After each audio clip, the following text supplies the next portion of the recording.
చూడండి పదే పదే పడే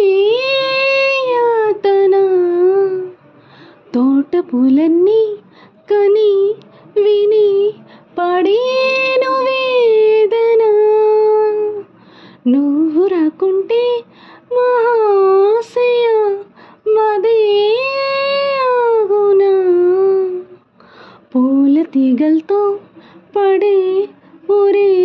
నాకింక దీవెనా